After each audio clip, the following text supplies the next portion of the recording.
Guys આવ્યા છે અત્યારે કિરણ ચોક પતંગ લેવા. પબ્લિક જોવો છો. પતંગ લેવા આવ્યા છે. તો લેવાના છે, પૈસા નથી ગઈ આવે ક્યાંક શું ભાઈ જ્યાં શાક મૂકવાની જગ્યા નથી આવે. આપણે આ ભાઈ એલા જાય છે મજા આવે. ભાઈ શું કરવાનું? ટાઈમ જ નહીં મળતો આ ભાઈ શૂટ કરવા આવ્યા છે. પતંગ લેવાની જગ્યા જ નથી. બસ બાંધી પડ્યા છે લૂંટમાટ.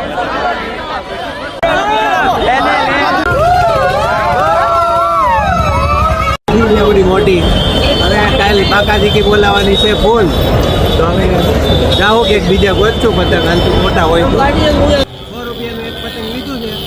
જોઈ હવે કેવું ફગે છે. માર્કેટમાં અત્યારે પતંગ બહુ ઓછા છે ને લોકો તડાતડી કરે છે લેવા માટે પતંગ.